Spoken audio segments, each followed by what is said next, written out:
Assalamualaikum warahmatullahi wabarakatuh. Baiklah,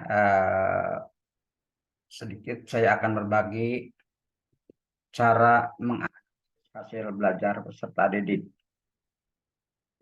Mari kita terlebih dahulu akan mencontohkan file dalam bentuk Excel.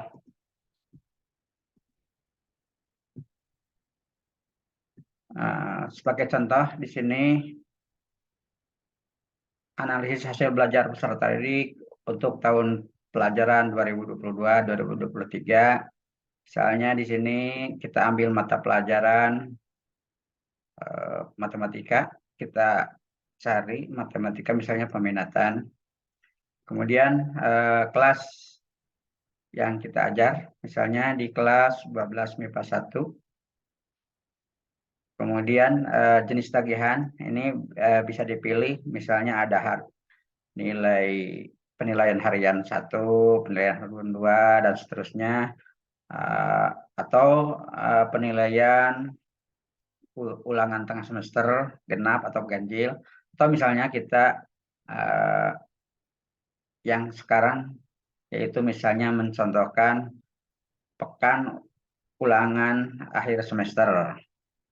Nah, KKM-nya kita misalnya diambil yang untuk kelas 12, untuk pelajaran matematika 75. Kemudian nama guru misalnya saya sendiri, sini dicari di bawah. Nah, ini.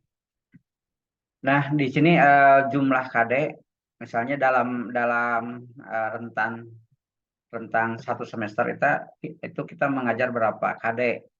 Misalnya untuk matematika saya hanya 2 KD, atau mungkin ada kalau yang 3 di sini dipilih 3, dipilih 4 terus selanjutnya. Nah, dari 2 KD tersebut ada beberapa indikator. Misalkan ada 6 indikator yang mesti disampaikan atau dipelajari untuk anak. Maka dari 6 itu apakah semuanya tercapai atau tidak? Kalau misalnya semua tercapai, kita tulis 6. Atau kalau misalnya hanya ada yang tertinggal satu indikator, kita tulis 5 dan seterusnya. Nah, untuk di sini untuk kelas, ini otomatis kalau misalnya kosong, nama peserta di sini kosong. Kalau dipilih kelasnya misalnya di sini kelas 12 MIPA 1, maka dengan sendirinya anak akan tampil. Nama anak akan tampil ada 36 orang. Nah, kemudian untuk nilainya, kita sudah disiapkan. Misal di sini ada nilai, misalnya nilai di sini nilai ulangan atau nilai ujian semester atau nilai apa saja yang kita sudah pilih. Misalnya tinggal copy saja dan masukkan ke analisis tersebut nilainya. Copy, paste, spesial, value. Oke, maka ini ketuntasannya di sini 75, berarti yang di bawah 75 tidak tuntas dan di atas 75 tuntas. Kemudian yang lain-lainnya di sini analisisnya kita tidak harus menghitung, secara otomatis akan terisi. Misalnya di sini nilai yang rentangnya antara 91 sampai 100 ada 2 orang, 81 sampai 90 itu ada 12 orang dan seterusnya. Jadi kita tidak usah mengisi lagi.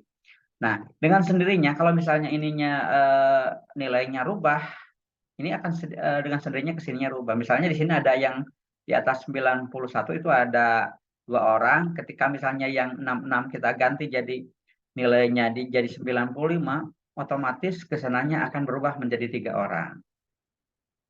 Dan seterusnya.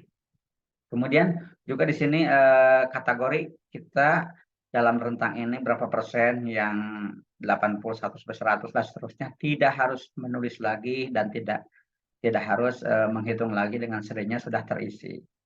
Nah, demikian penjelasan saya. Mudah-mudahan penjelasan ini bermanfaat. Untuk filenya nanti disertakan dalam link video berikut. Demikian. Wassalamualaikum warahmatullahi wabarakatuh.